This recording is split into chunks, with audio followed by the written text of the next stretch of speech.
Uh, hey guys, and welcome to Sounds Like NYC episode 61. We have here a director and photographer based in New York City, originally from Delaware.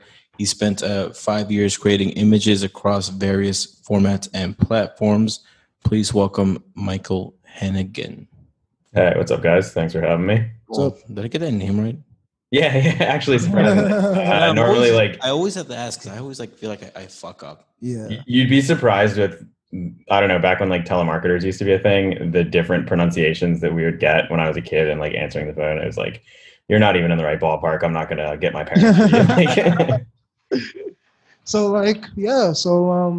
how's this year been with kind of your work as a photographer, as a cinematographer, and just your own media company? Was that something that you started this year, or has it been in works for a while? Or I think I've had the Instagram running for a year now, maybe a little bit over. I guess it hasn't started making money until pretty recently. It was hard to kind of focus on it to get it off the ground because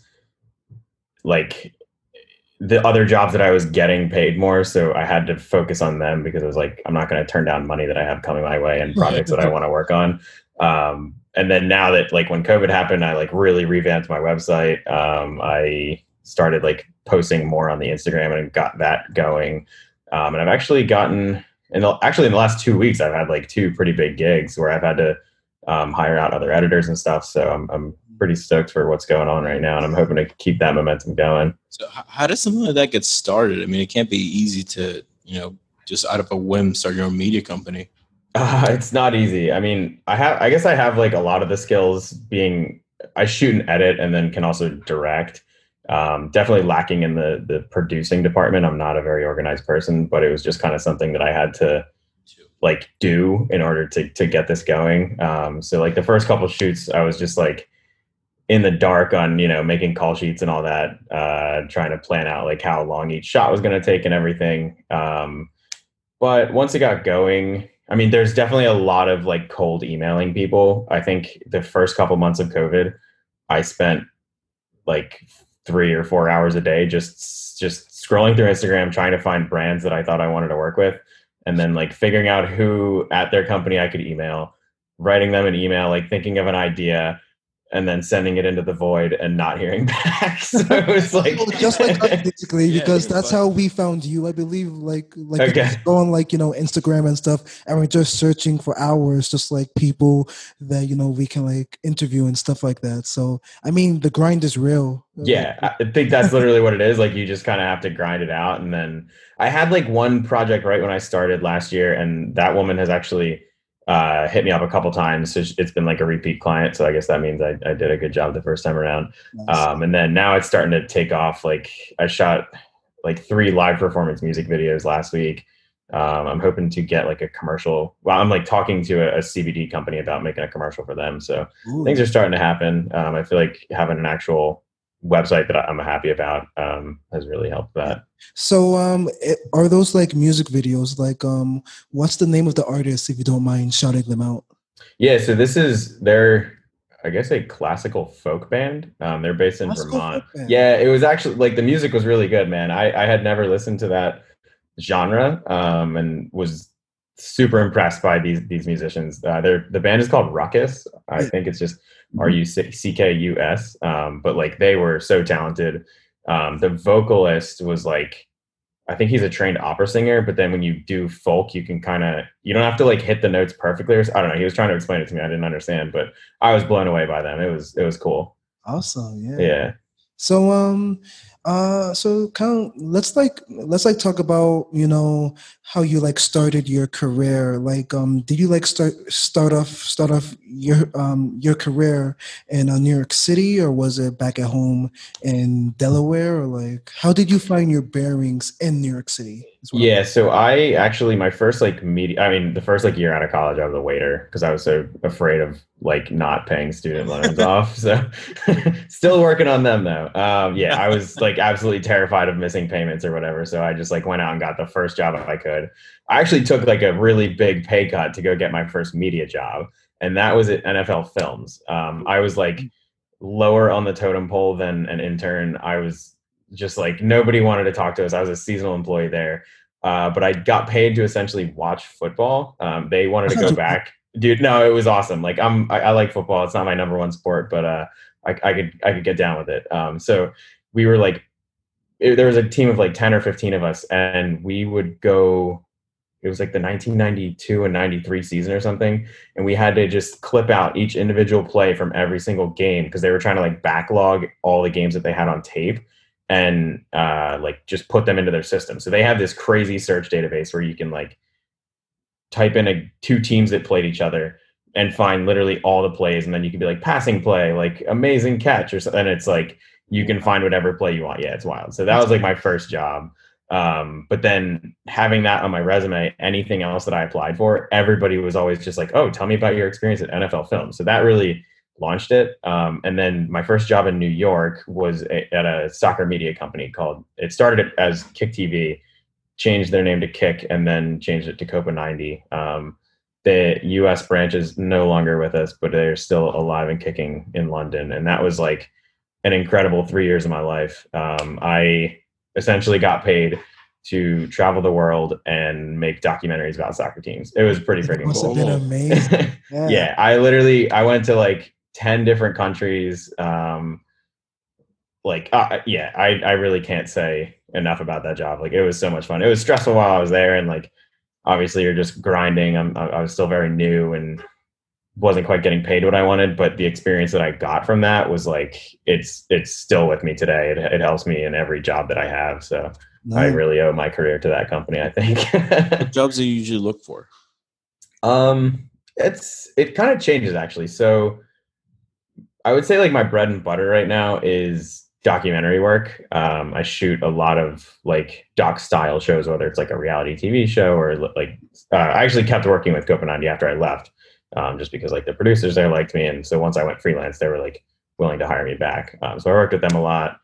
I've shot like a UFC, I don't want to call it a documentary, but it was like doc style for The Guardian. They did like a exploration into toxic masculinity. Iman Amrani, I think was the woman's name, who was like the host. That was really cool. Right now I'm trying to focus more on narrative like work. I don't really know why. It just, in the last 6 months since COVID, like I've just started watching so much TV and movies, and it's really sparked my interest back to do that again. Like I'd always been shooting films like after college, and in the last 2 years really picked that up. But now it's like I'm kind of doing a full court press on trying to get back into narrative. I actually just landed from LA yesterday. And I was out there shooting a short film with this director I've worked with a couple times. So I saw that. So I saw that you made a post about that. Would you like talk and kind of like expand on that? Because it was like a 12-hour shoot in the middle of the night, if I don't remember. If I remember correctly, was that like a different film that you were? I think that was a different one. Same director, actually. Oh, cool. Yeah. Cool. I guess he just likes to put me through the ringer, because this shoot we had this week was pretty tough too. Yeah. The one that we did this week, it's called All We Have Left, and it was inspired by COVID. It's like, I guess, an existential crisis almost. All these friends they're having like a party. Like imagine if you were just quarantined with your best friends in this like party house, I guess. But they had been like going at it for weeks maybe. And, it's just a never ending bender. And, at a certain point it has to stop. And then they kind of realize like, okay, the world's shut down around us, but like it's the people that you have in your life that make it important. And I don't know, I feel like that was just a project that I could really resonate with, because like my life shut down at COVID, and I was just stuck in an apartment, not stuck. I was with my girlfriend and we had a great time. So I feel like a lot of relationships could have gone down the toilet. We did not. We persevered. Just probably did like go down the toilet. Yeah, I heard there's a lot of like divorces because Well, no, we are still going strong. So I'm happy for that. We survived, and I think that's a testament to our relationship at least. But yeah, so I don't know. I'm really happy with how everything came out. It was just a different script than what I normally shoot, but it was cool. I'm hoping to keep that momentum going. Yeah, awesome. So the 24 or the 12-hour night filming or like Yeah. night shoot movie was called or like it's called The Audience, right? You want Yeah, that like one. like So how stressful that was or like what was it like just like doing that? Yeah. that was kind of a wild shoot. The director's name is Teo Mahi. He's a French director. I shot one other film with him prior to the audience, and that was like a 3-day shoot. And no, we got along. That was our first shoot, and then he hit me up. He was like, "Hey, I have another project that I want you to shoot for me." And I was like, "Okay, yeah, man. Like, I really liked working with you last time. I read the script. It was good script. I was like, all right, this is gonna be awesome." Then we start like location scouting. We actually shot it for Soho House. It's like, I don't really know how to describe it. I don't know. Do you guys know what it is? Have no Nope. It's idea. like a social club in New York, and they're all over the world, I guess. But yeah, it's I don't know. It's like a club. I'm not in it, but he was, and they had like a film, um, what's it called, a film club in there, and they wanted to make a film together, so I got brought in.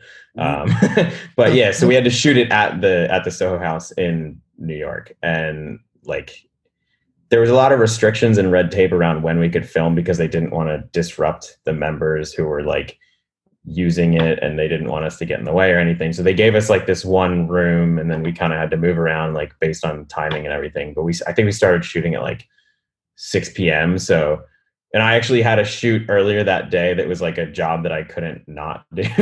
So I like went to that shoot and then like went home, took a 2-hour nap, and then had to like rent gear and everything for this other shoot. I think we started filming at like 6 or 7 or something, and then we just went until like 9 a.m. And Oh Wow. man. it's like I don't know, man. It's so rough when you're on set, but like when I look back on it, you're so proud of it. Like, I don't know, the film came out good. It actually just got into a film festival. I'm not allowed to Oh, say wow. what it is though. That will be coming soon. It's an international film festival, so that's cool. I think something that I was find interesting is like, how do you pick like what clients to work with? Because I know like even when you're starting out, you get calls for people who you might not necessarily take on. Like what would it take for you not to take somebody on? Um, I think a lot right now at this point in my career depends on my schedule. If an important an interesting project comes up, then I definitely either try to make them delay the shoot Wow, because I don't want to pass it up, but then also don't want to pass up money. So if like it's absolutely I can't do it, then I will. I don't know. I'll make it happen if it's a project that I want to work on.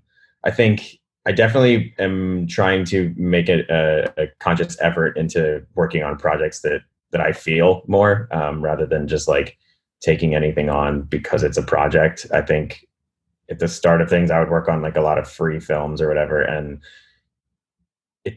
I wasn't like, not that I wasn't in it, because you're there, you want your shots to look as good as possible, but like it has to have personal meaning now, I think, for any, especially narrative stuff. Like it, you'll just go the extra step if the project you're working on has that there. Like the one this weekend or this week, I don't know. I just feel like it's like a labor of love. You want to, I don't know, you want to be in it.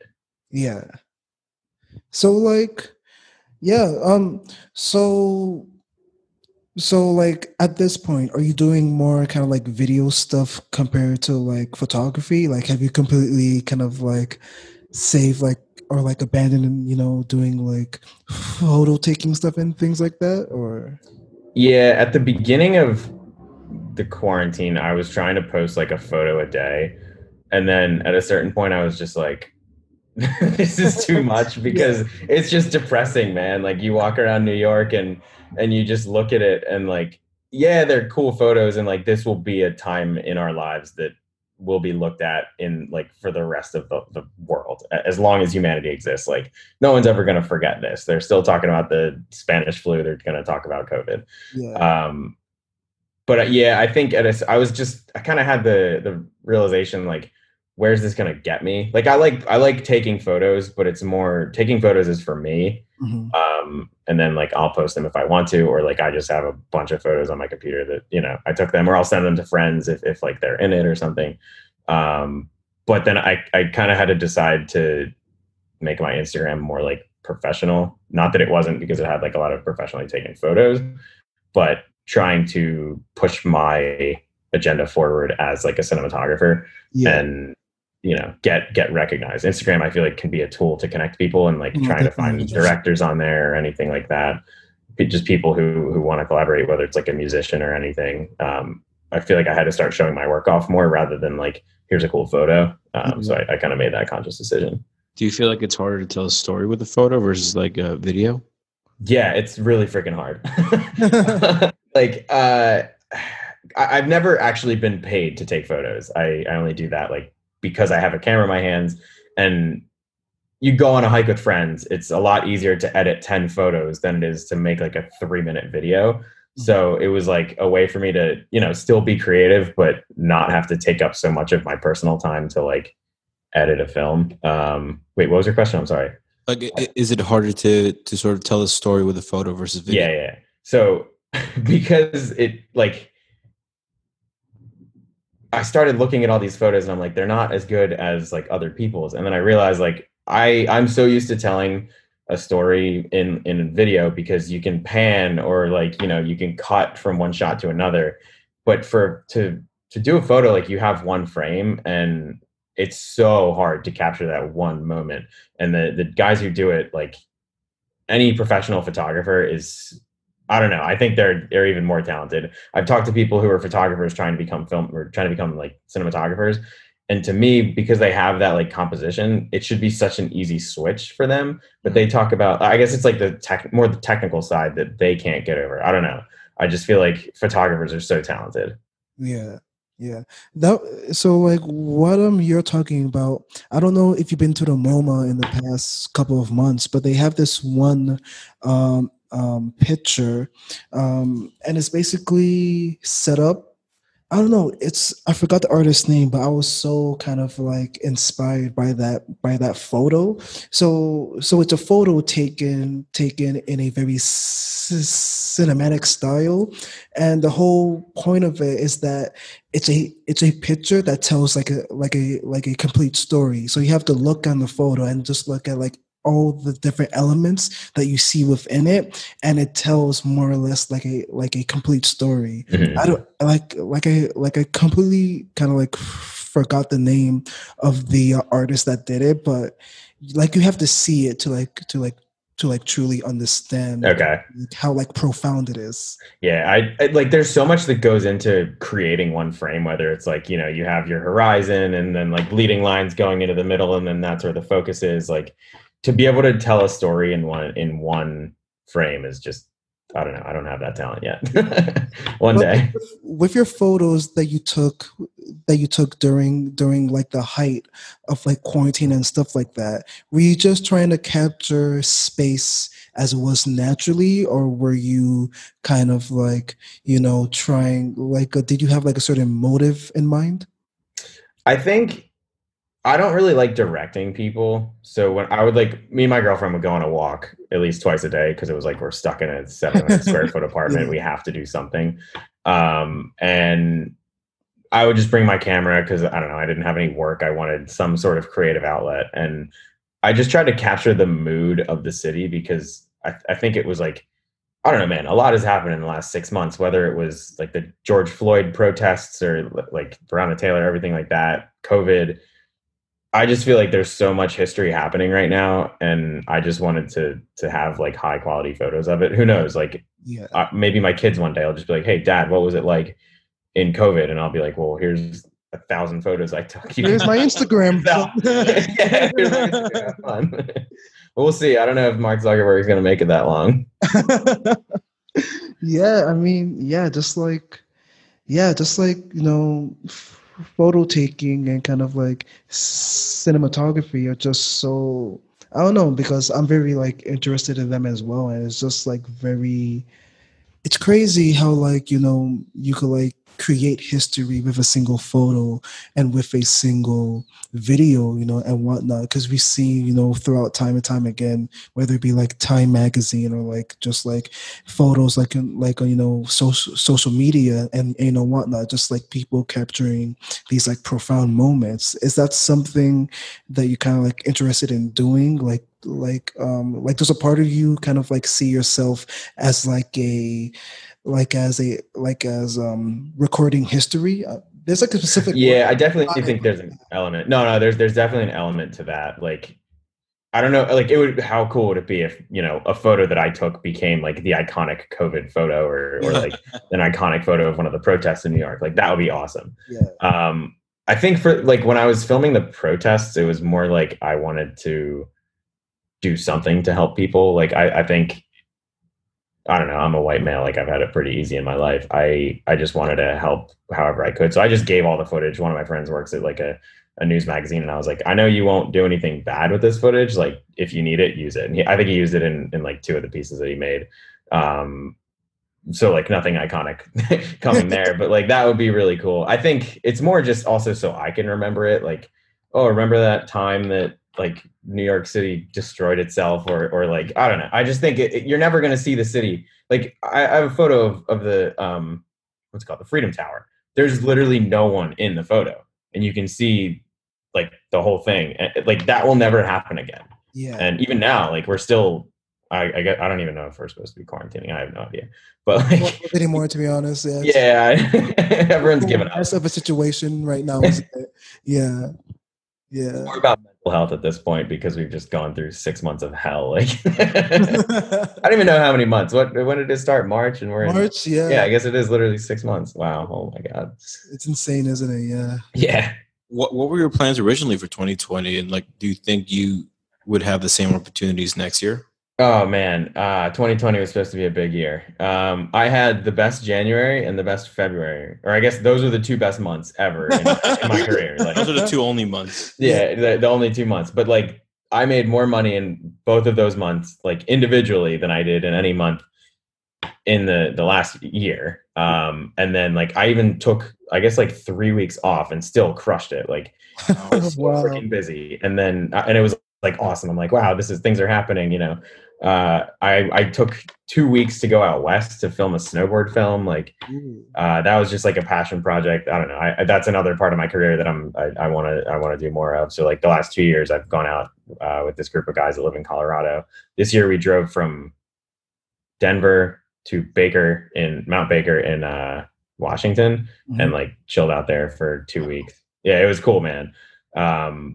But like we didn't end up getting all the footage we needed, so we were supposed to go back, and then all this happened. I was in Seattle flying home the day, like 2 days after they were like, "Hey, our first COVID case is here," and I was like, "Oh my god, I'm in the airport right now." Like, let's see if this goes anywhere. Yeah.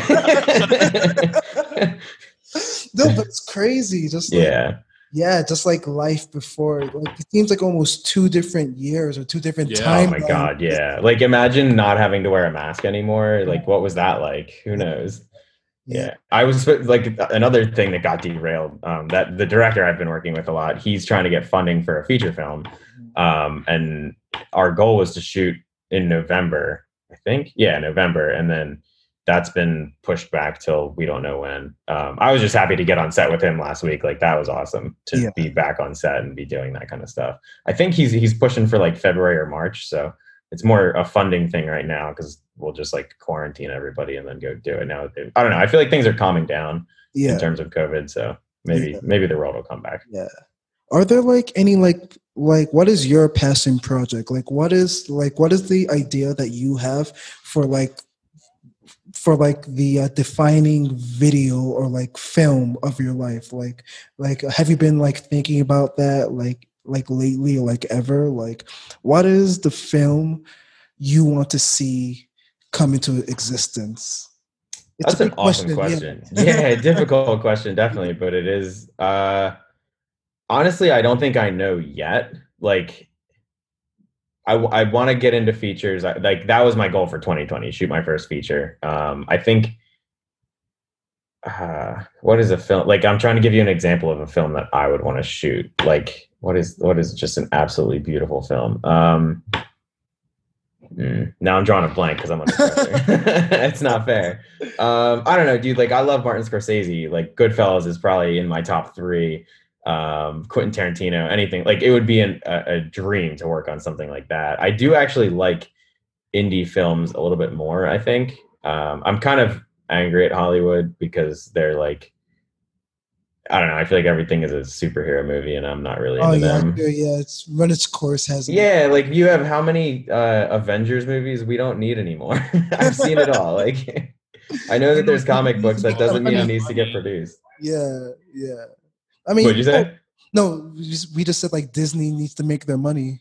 Yeah. But like speaking of like that kind of like the current trend that's like going on in Hollywood, like do you have any insight into maybe where like Hollywood will like go next, or like where It's would like you like to see predictions, Hollywood yeah. go? Yeah, like I prediction. mean, I would love for it to like rewind because I think the only projects that are happening in America now are like, it seems like big budget, like superhero films, summer blockbusters, things like that. And to me, it takes an incredible amount of skill to still shoot those. And like, you know, there's a lot of acting and visual effects and all that. But like, I miss the mid budget, like drama. Like, I wouldn't even call it a mid budget, but like a Good Will Hunting, something like that, like where those films haven't been made in, I don't even know when. Like, it's been a while. I don't know. There is good films being made, but they're just, I feel like, Far and few between.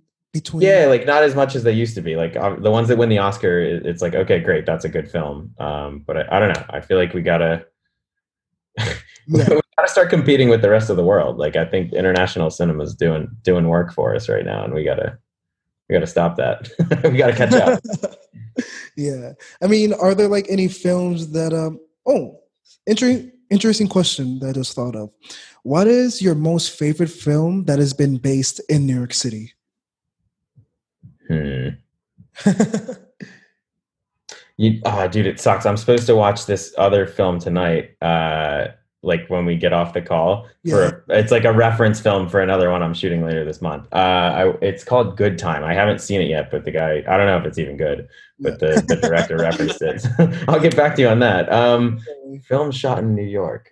Wait, Film. Goodfellas is shot in New York, isn't it? What's that? Yeah, Goodfellas. I would assume so. Yeah. I think so. Yeah, I'm gonna say that's my Okay. favorite film shot in New York. Awesome. Yeah. Yeah. I mean, how Like, would, that's just a top 3 film for me. Like, it's yeah. it's just so good. I love gangster films. Like, they're incredible. Yeah. Awesome. I mean, so like, how would you like to like if you had the chance to like film in New York City, just like a movie or whatever, like how would you present New York City? That's a tough question. Yeah. I like it has such interesting lighting because the street lights and like the buildings and everything. I think you have to kind of enhance the natural light that the city has. Mhm. Even just using it as a backdrop. Like, I don't know where you guys live, but if you've never been to Rockaway, they have the most incredible sunsets. I used to live out there right when I moved to the city. My aunt and Oh, uncle, nice. thank God for them, like let me live in their house for a year rent free. Yeah. And pretty much I wouldn't have been able to do it without them. But like over on the bay side of Rockaway, if you look at the city and catch it on the right night, like they say that the city lights up in gold, and like it is beautiful. I would love to shoot a scene there. Yeah, it's incredible. Awesome. Anyone listening to this, you have to go to Rockaway and definitely. watch the sunset. Awesome, yeah, because we are out in like a Williamsburg right now, so we're like right by the water, so we get to see, all the bridges and just Word. like everything from like the Freedom Tower to like Times Square, just from like Williamsburg, and like, Yeah. it's definitely one of my favorite spots to see the city. Like, In Rockaway though, you're so far back. It's just like you a see zoom. everything, Dude, right? if it's like can I curse on here? It's like a mind fuck. Like, you can't. It's like there's literally like 10 million. How many people live in New York City? Like, there's whatever, that many million people literally right over there, and I'm this far away, and there's nothing in between us. But I don't know, man. It's crazy to see it. Yeah, New York's an interesting place. no, definitely, yeah. It's a city like no other, obviously. Yeah. Yeah. Do you ever see yourself moving? Yeah.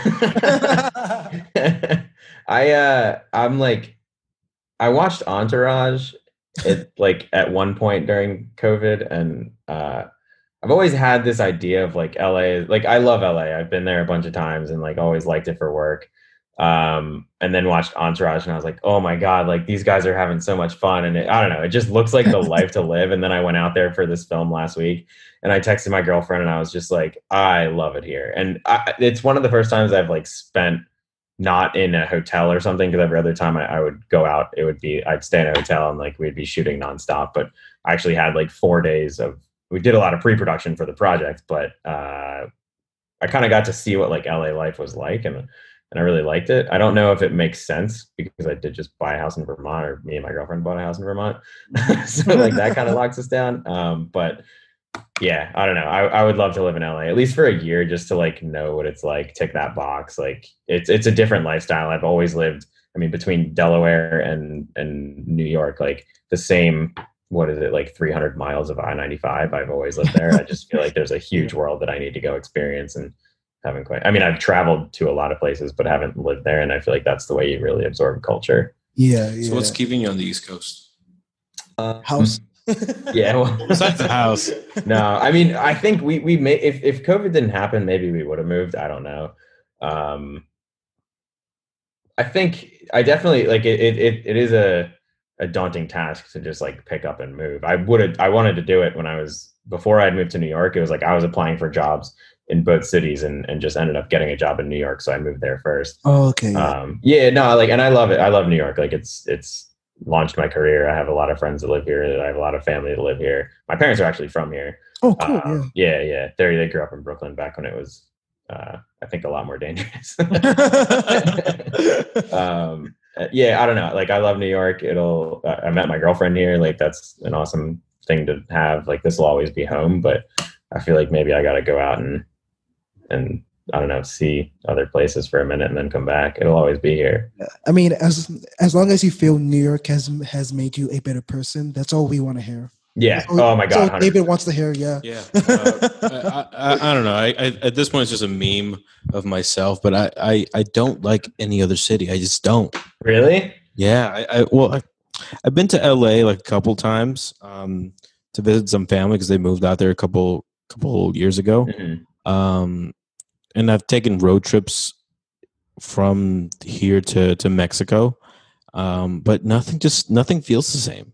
Yeah, I do wonder. Like, I don't know. The first thing that we're leaving just for now until we're gonna come back in the spring, and like we're gonna live in Vermont for a while. But we were like, where are we gonna get Chinese food? Yeah, things like that. Yeah. Like literally in like little town Vermont. What are we I don't know. We're gonna be cooking a lot. That's gonna be a problem. But like New York is literally the greatest city in the world, because anytime you want food, there's a bodega on the corner open, and you just go there. One of my friends from home in Delaware, he came up to visit, and we went out for like a night of drinking. And I don't know, it was like 3:00 in the morning. And in Delaware, like bars close at, I think it's 1, and then restaurants close shortly after at 1:30. So you got to get to the place if you want to get like late night food. And I was like, I don't know, it was like 3:00, and I was like, Jake, are you hungry? He's like, yeah. And I was like, okay, let's go in here. We go in, and he's like, so like, what's still available on the menu? I was like, dude, you can get anything. You can get a cheeseburger at 3:30 a.m. And I was like, you can get a cheeseburger at 3:30 a.m. And yeah, I've never seen a drunk kid more happy than that. Wow. Yeah. I think like every city has its vibe, and I don't know, New York makes people tougher. I think it's definitely shaped me as a person because rent costs so damn much money. Yeah, and I've also like, I don't know, I grew up in Delaware, dude. There's like land for days. I grew up in suburbia. We lived on space is overrated. No, it's not, man. It's nice. But like now that I've lived in a New York apartment for the last 5 years, I could literally live anywhere. And yeah, exactly. Yeah, I feel like it makes you a better person. Definitely makes you a harder person. Like, we're out in LA sitting in traffic. Some dude cuts us off. I'm sitting there telling my friend, like, dude, you got to honk at him. What are you doing? Like, yeah. How do you feel like New York has changed you? I feel like I just became more of an adult here, because when I was in Delaware, like before I moved to New York, I lived with my parents, and then the last 3 months that I was there, I moved into one of my friends' houses, and then like all this other stuff happened with the job I was working at, which resulted in me moving. And like I obviously I went to college and lived away from my parents there, so like I kind of had that. But as soon as I moved back, I feel like I don't know, I went back to like high school me. It's just a bad cycle. Yeah. Then this was the first time where like I'm going to a city, I have to figure it out. Like obviously I could go back, but it kind of, I don't know, it was like gun to your head, figure it out, and here I am 5 years later. So I think it kind of made me an adult, and I don't know, I had to learn a lot of lessons the hard way. Yeah, they got learned. Yeah. New York City either breaks you or toughens you up. There's only two options, really. Yeah, definitely. I totally agree with that. Yeah.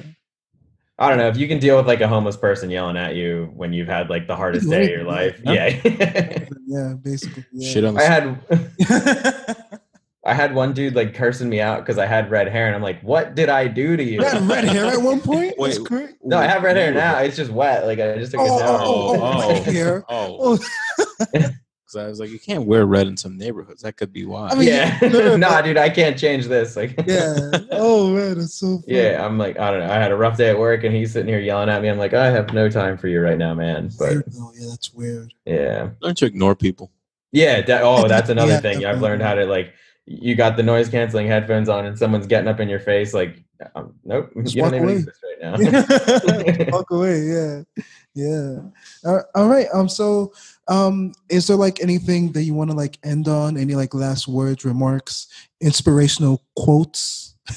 Oh man, I don't know if I'm that inspiring. Dude, you definitely are. You definitely are. I guess I'm just happy to have gotten on this podcast. You guys are pretty fun people to sit here and chat with. Yeah, no, and like thank you for like coming on as well. Yeah, no problem. Thank you for having me. Yeah. I don't know. I guess that's it. Yeah, no problem. No problem. Awesome. Yeah. Well, so before you leave, is there like any work that you want to like have a show like on the podcast, like on the YouTube video, like any like video or photos? Yeah, like any reel or something. Yeah, exactly.